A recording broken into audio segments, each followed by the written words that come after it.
There's a certain quality to the light in Svalbard during polar winter. Not quite darkness, but an absence that feels sentient, watchful. The perpetual twilight bends around objects in ways that defy explanation, casting shadows where none should exist. After 3 weeks at the Nordheim Research Station, I had stopped trusting my eyes entirely. We were not supposed to be there. The International Arctic Survey Commission typically suspends operations during the winter months when temperatures plunge below -40 Celsius and the aurora dances across the sky like fever dreams. But Project Thule demanded continuity, or so said the classified briefing that diverted our geological survey team to the remote Norwegian archipelago in November. 8 specialists, ostensibly assembled to assess permafrost degradation patterns. 5 scientists, 2 security personnel, and myself, cartographer, expedition leader, and now the only one left to document what happened when the mountain began to whisper. The distress signal reached us 18 days into our stay, a staccato pulse of radio waves emanating from a location that, according to our maps, didn't exist. A structure nestled in a valley between twin peaks marked only as unexplored terrain on the most recent geological survey from 2018. Even in our age of satellite imagery and LiDAR mapping, there are still places the world has conspired to forget.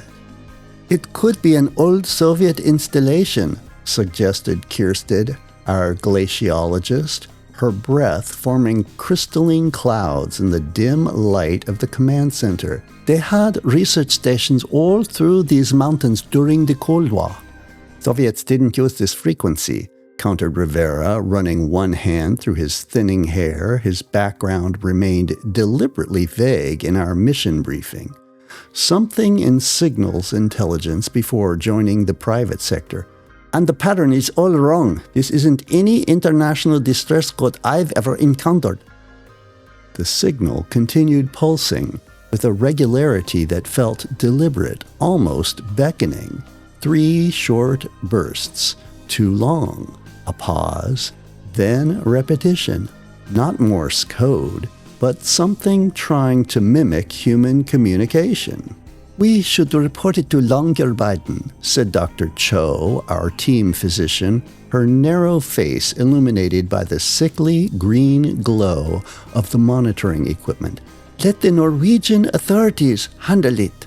"Comms are still down," I reminded her, though I couldn't help but wonder if the blizzard that had severed our satellite link 3 days prior was as natural as we'd assumed, and the storms not letting up for at least 36 hours according to the latest forecast. "People could be dying up here," said Kirsted, the words hanging in the air between us, unspoken questions dangling from them like icicles. What people? Who would be in those mountains in this season?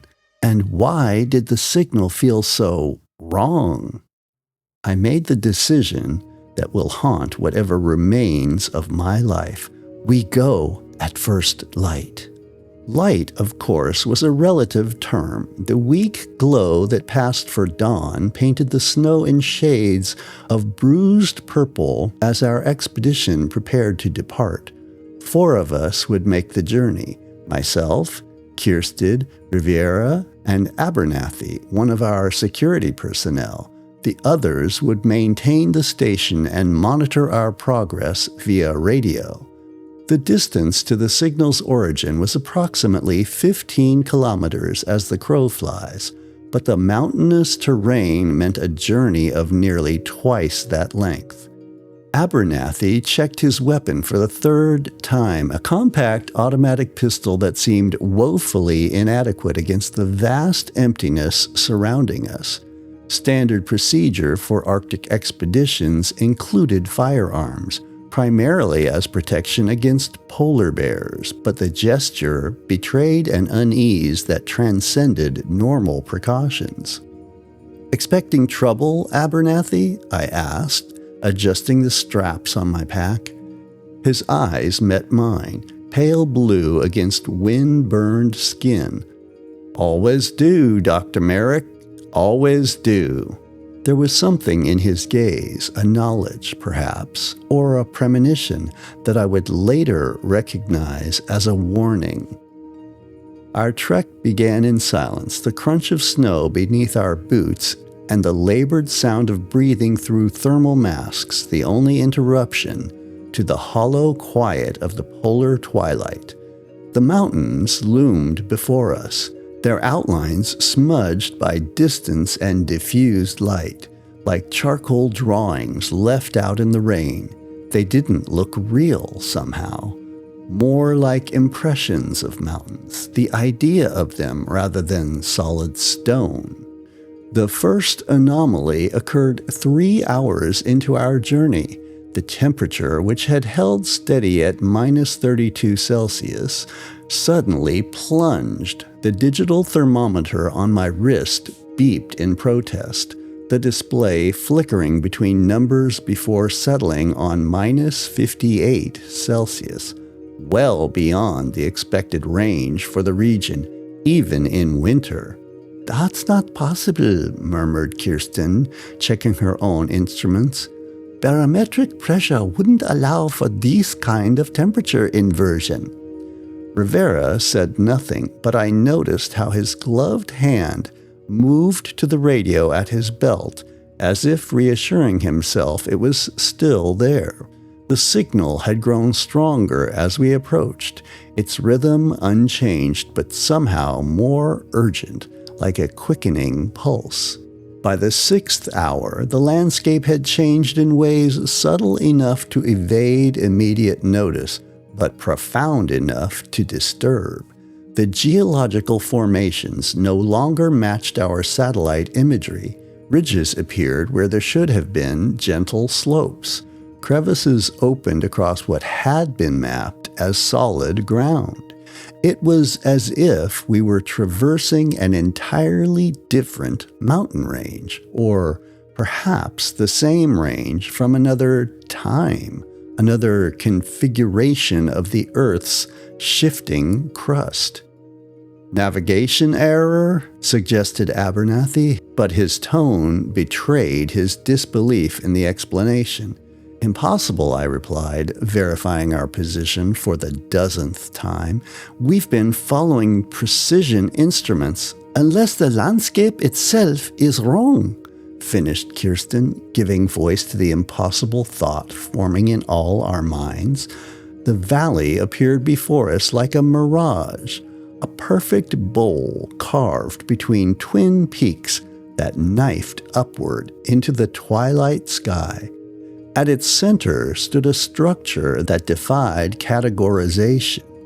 Neither research station nor military installation, but something that straddled the line between architecture and organic growth. Its walls gleamed with a dull, metallic luster that absorbed rather than reflected the scant light, appearing almost wet in places despite the freezing temperatures. No flags flew, no identifying markers betrayed its purpose or creators. The only sign of human presence was a single door, standing open, spilling a column of warm yellow light across the pristine snow.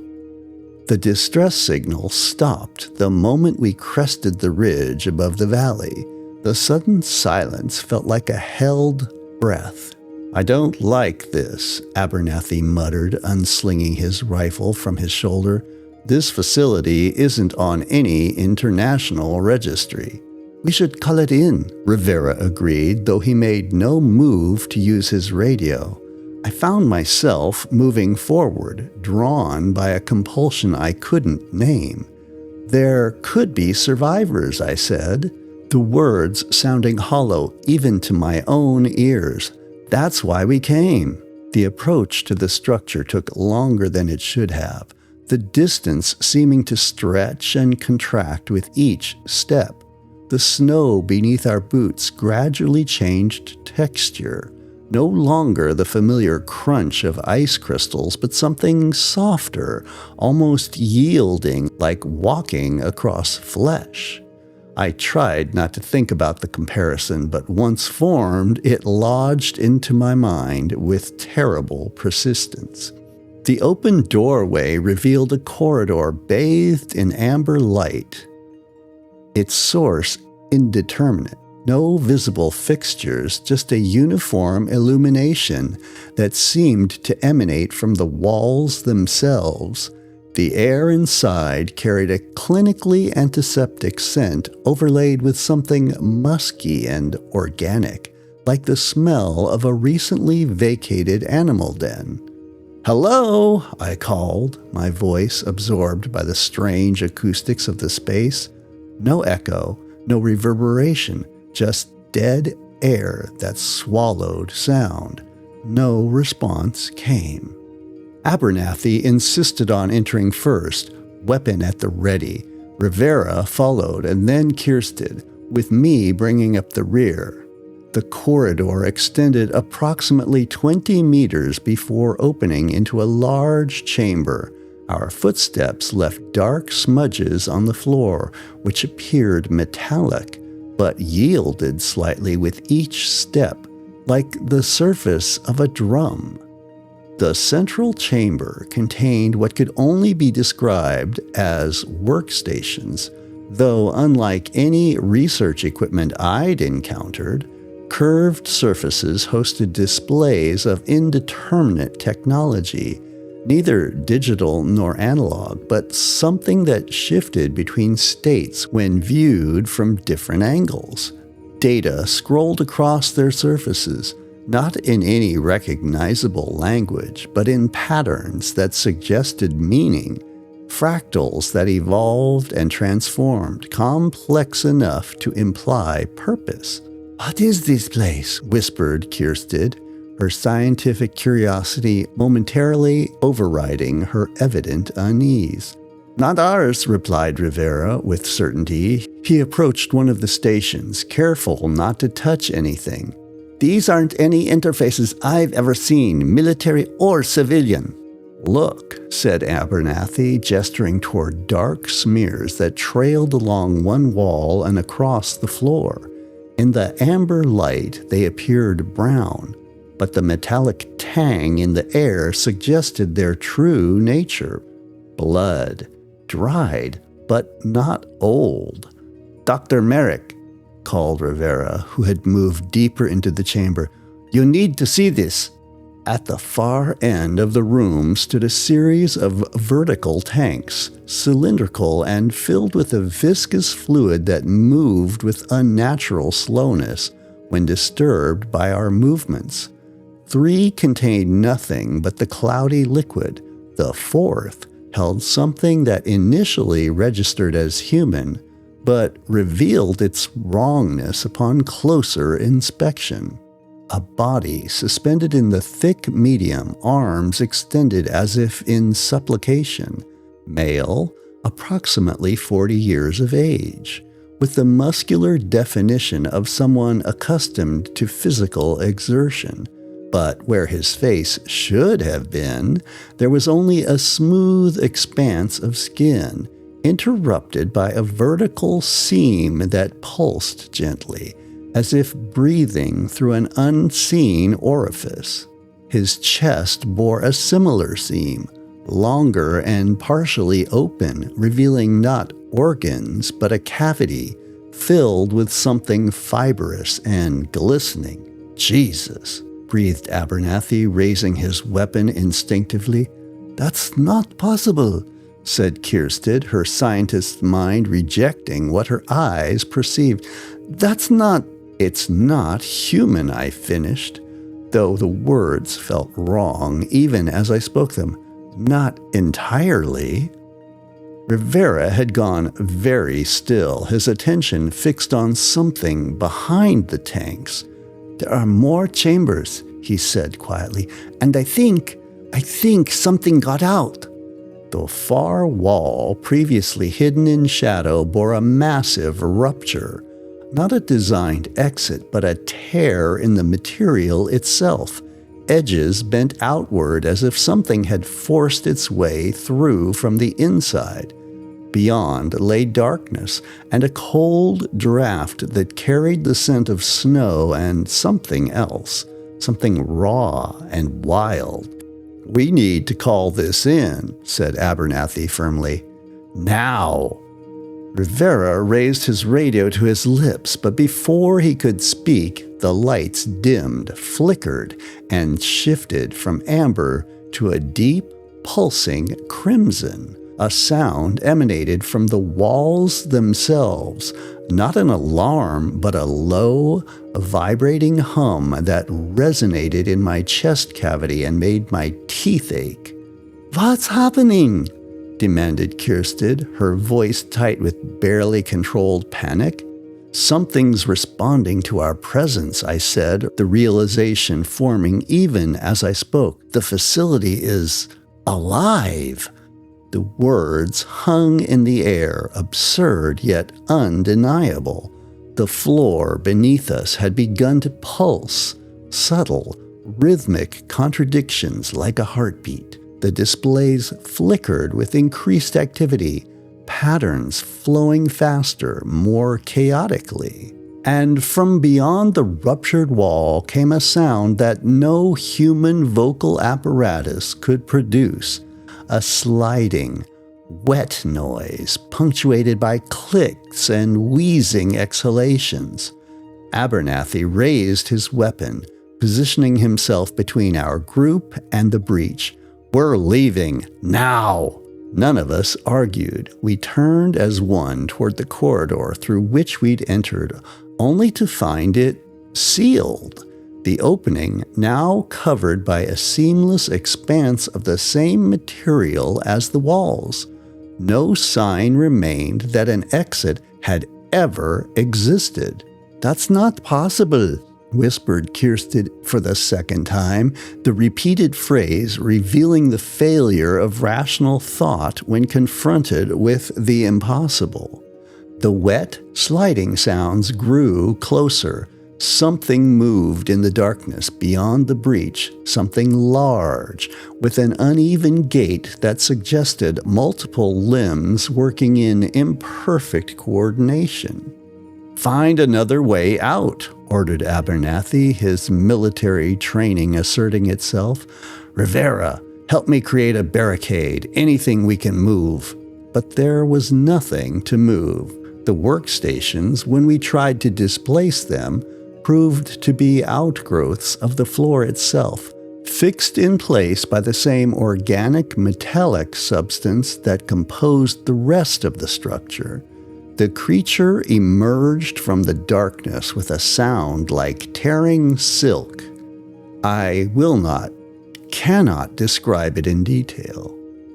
The human mind instinctively rejects such configurations of matter, such violations of anatomical possibility. It retained enough human characteristics to make its wrongness all the more profound. Limbs that bent in too many places, flesh that rippled and shifted as if housing smaller entities beneath its surface. A face composed of features that migrated across its surface rather than remaining fixed in place. Abernathy fired, the sound deafening in the enclosed space. The creature recoiled, a high, keening sound escaping from an aperture that opened and closed on its torso. But it did not fail. Instead, it seemed to absorb the impact, the entry wounds closing almost immediately, sealing like wax, melting and re-hardening. "Run!" shouted Riviera, grabbing Kirsten's arm and pulling her toward a narrow opening that had appeared in the far wall, an opening that I was certain had not existed moments before.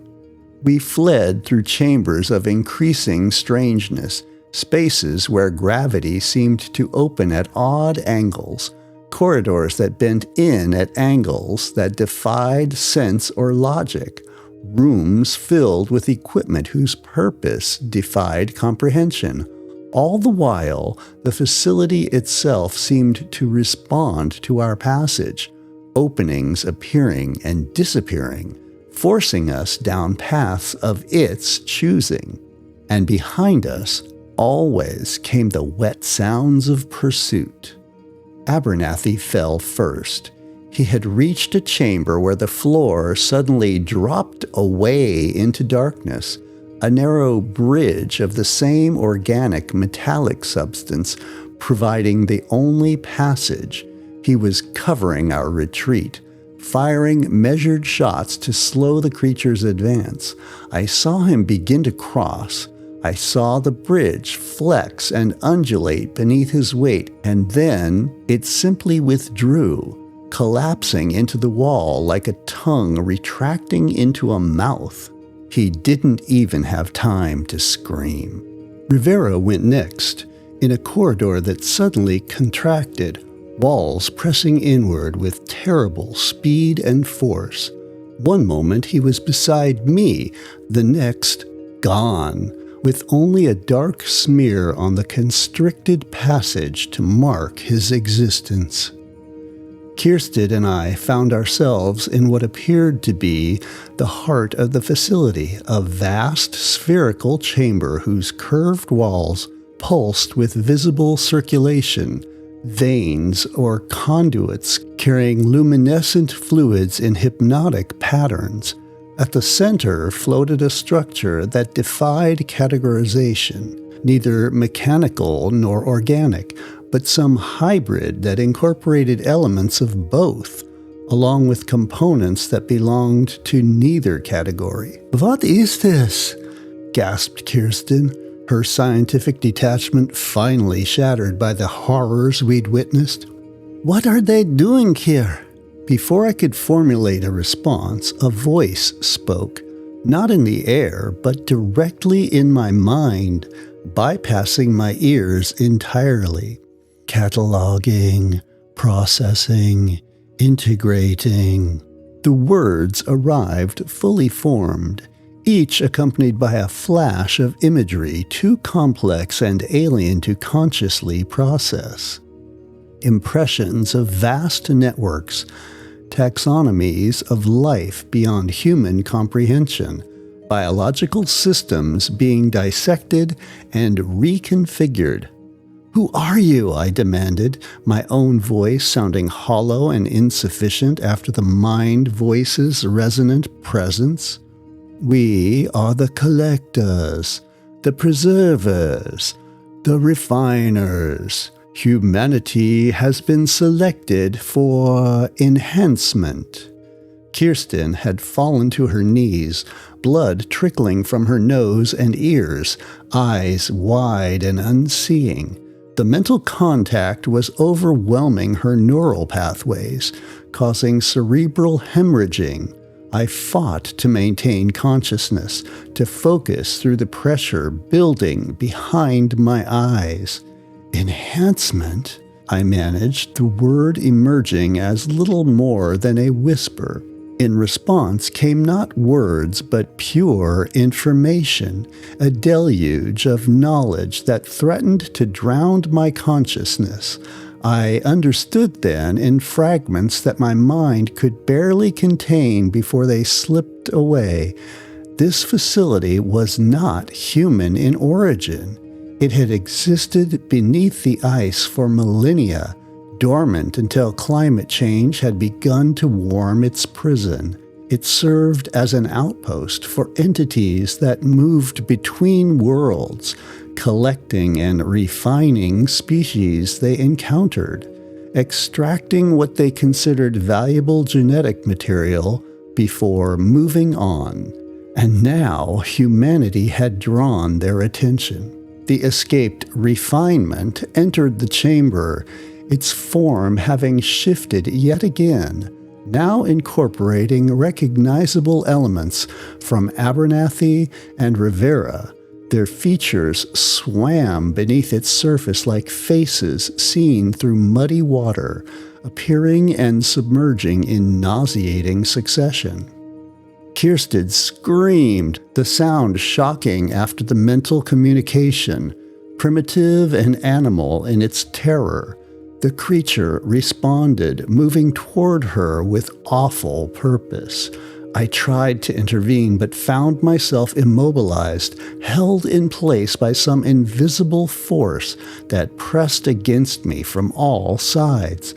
I could only watch as the creature reached her, as its form seemed to liquefy and flow around her struggling body, as her screams gave way to wet, gurgling sounds, and then silence. The voice returned, accompanied by a sensation like fingers riffling through my memories. "You will return to your kind. You will prepare them. The refinement process has begun." I wanted to refuse, to fight, to die rather than become a herald for whatever hideous enhancement these entities planned.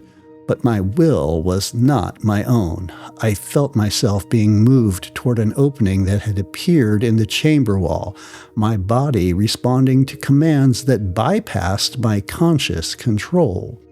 The last thing I saw before being ejected into the Arctic night was the creature, now incorporating elements of Kjerstad, her face briefly visible beneath its shifting surface, eyes wide with eternal terror, being reabsorbed into the central apparatus, its genetic material harvested, its purpose fulfilled.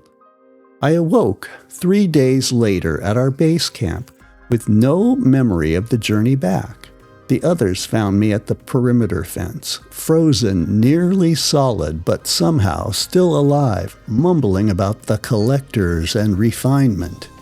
They attributed my ravings to extreme hypothermia and traumatic stress following the loss of my team, a tragedy they believed had occurred during a routine survey expedition that encountered an unexpected storm. No one believed my account of a living facility, of creatures that reshaped human forms, of ancient entities awakening beneath the melting ice. The satellite surveys showed nothing but unbroken terrain where I insisted we had found the structure. Search teams found no evidence of Abernathy, Rivera, or Kjerstad, just endless fields of pristine snow. I was evacuated to Oslo, diagnosed with PTSD and environmental psychosis, prescribed medications that dull my thoughts and blur the edges of memory. Perhaps that is a mercy. But sometimes in my dreams I hear the voice again. And sometimes when I look in the mirror, I see the briefest flicker of movement beneath my skin, a suggestion of something reshaping itself beneath the surface. My doctors assure me these are common symptoms of trauma, disassociation, depersonalization. They are wrong, just like we were wrong to go searching for answers to the puzzle that was the initial signal. Some mysteries are best left unknown. The collectors are coming. The refinement has begun, and I, whatever remains of what was once I, have been made their herald. Thanks for listening to my Dark Veil tale. Make sure you like and subscribe to my channel. It really does help me grow this channel so I can make more content for your enjoyment. Also, check out the linked video for another creeper-style story from Dark Veil Tales.